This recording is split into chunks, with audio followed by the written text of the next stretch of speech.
Hello, in this video we are going to continue our discussion on average. Let's recall that average of n numbers is given by the sum of these numbers divided by n. In a previous video we discussed some examples where the problem is about either finding the average or finding the sum.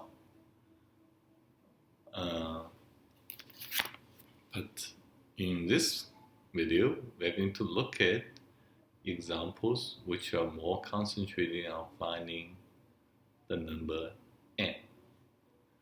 Okay, so let's look at the first example.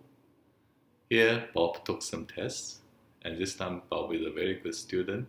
His score for the last test is 100 points, and his average before the last test is also pretty good, 94, and average after last test becomes 95 because the score 100 is a very good score. It moves up the average. The question is, how many tests did he take? So this is a question about finding n. Okay? So let's say n in this case, right, is the number of tests that it takes.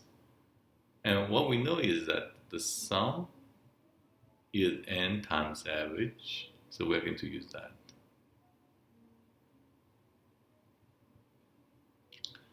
Okay, so what we know is that n times the average, 95, will be the total sum. But the total sum is the 100 points he scored in the last test plus the previous test he scored, which is 94 points times, well, how many tests there are? It's n minus 1. So this will give us an algebraic equation, and you can solve that and figure out what n is.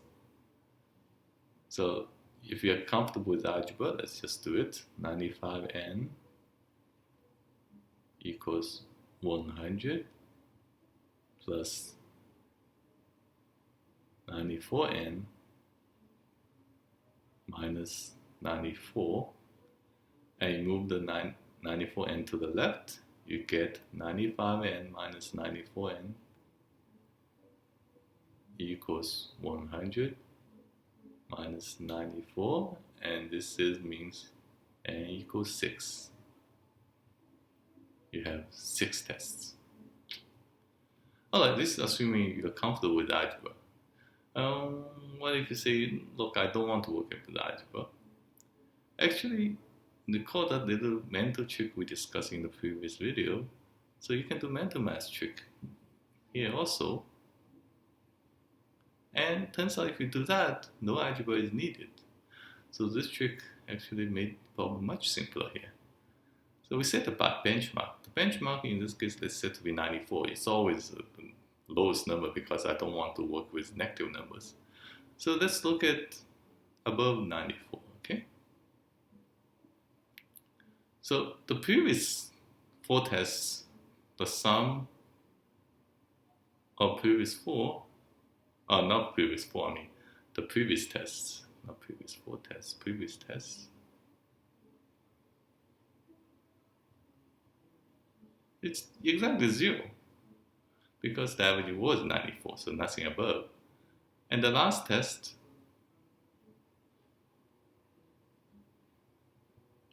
we know that 100 minus 94 is 6, so 6 points above the benchmark. And the average is 95 minus 94 is 1 point above. So you see that in terms of the n times 1 will be 6. And that clearly just means n equals 6. So if you use this benchmark trick, there's no algebra needed. And I think this problem one can easily do in your head without even writing down anything. Okay. So we'll try another example and let's see how this works with the mental math trick again. Okay, so here we have the other problem. In this case, you have two groups of students taking a test, and the first group has 5 students, average 91 points. The second group, we know average is 82, and we know together they average 87. So the question is, how many students are there in the second group? And now this time I just start with the benchmark idea. So we see 82 is the smallest number in the problem. So let's say above 82, okay? Above 82, what we know is that the first group, the average is 91 minus 82, which is 9 points above the 82. And we have 5 students, so we can also figure out the total of points above 82 times 5.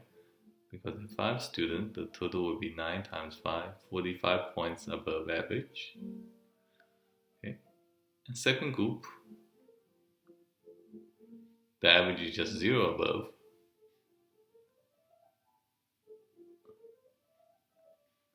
Is 0 above, right? And so the total is 0. Okay. And what happens with together?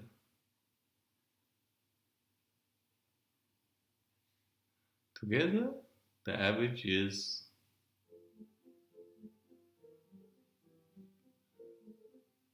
87 minus 82, which is 5 points above 82 mark. All right, and total, well, total is just the total of first group and second group, which is 45 plus 0, 45. Now, with all this information, it's clear what together n will be, the number of students. There are 45 divided by 5, which is 9 students. The two group, you have 9 students, so that means second group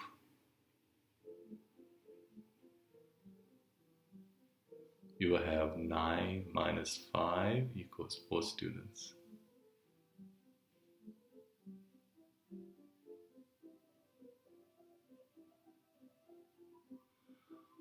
All right.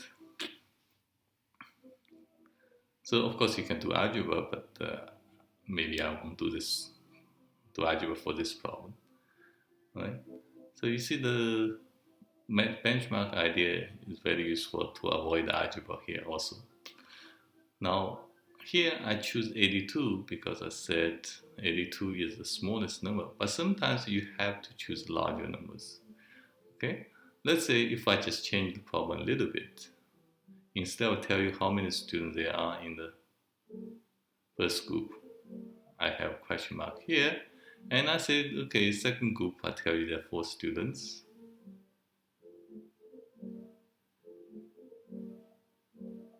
Just change the problem and ask how many students are there in the first group.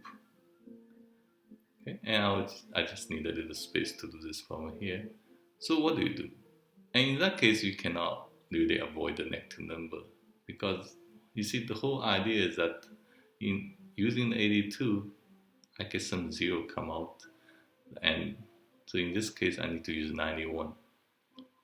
So I need to set benchmark to be 91.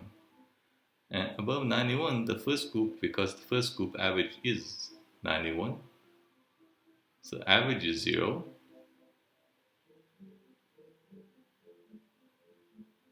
And the total will be 0. The whole point is that because average is 0, I don't need to know the amount of students there. And second group, the average is not 0, it's 82 minus 91 will be negative 9. And total will be negative 9 times 4 will be minus 36 points. And together, average is 87 minus 91 is 87 minus 91 is negative 4.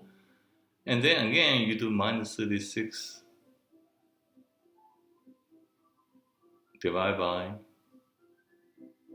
negative 4, you get total 9 students. Again, you get 9 students, and you get first group will be 5 students.